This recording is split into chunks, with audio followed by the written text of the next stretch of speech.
Atmospheric patterns might appear completely chaotic from space, but these global weather systems actually follow a highly measurable order.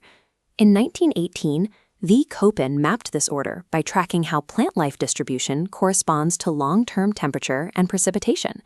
He used mean annual and monthly figures to categorize every environment on Earth. Consistent measurement reveals a highly structured planet.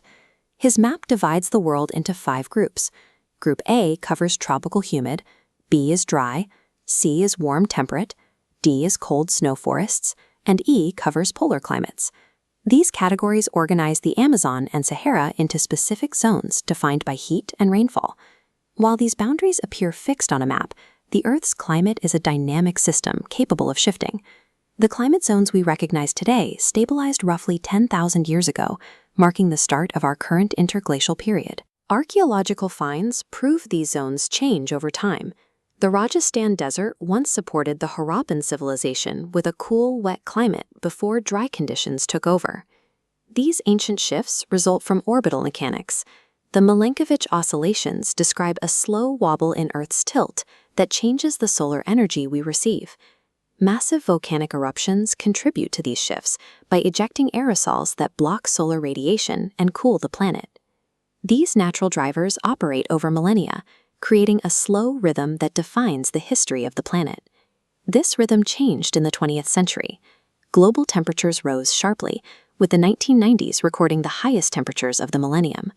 This warming occurs because the atmosphere acts like the glass in a greenhouse. It allows shortwave solar radiation to pass through, but absorbs the long-wave radiation reflected back from the surface, trapping heat. Human activity increases this effect. Fossil fuel combustion releases CO2, while deforestation removes the trees that serve as natural carbon sinks. Synthetic gases, like CFCs, further complicate the balance by drifting into the stratosphere and depleting the ozone layer, allowing more ultraviolet rays to reach the surface. Human inputs are now the primary variable forcing the climate system. As the atmosphere traps more long-wave radiation, the boundaries of Köppen's 5 climate groups are moving out of their historical ranges.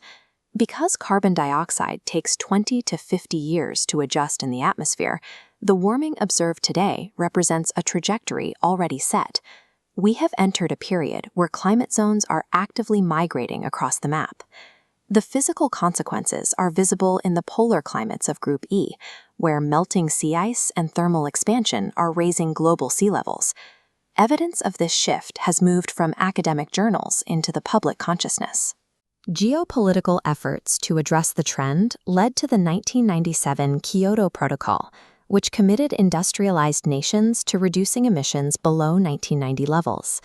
Earth's climate map formed over millions of years, but the energy choices of the current generation will determine if that map remains habitable.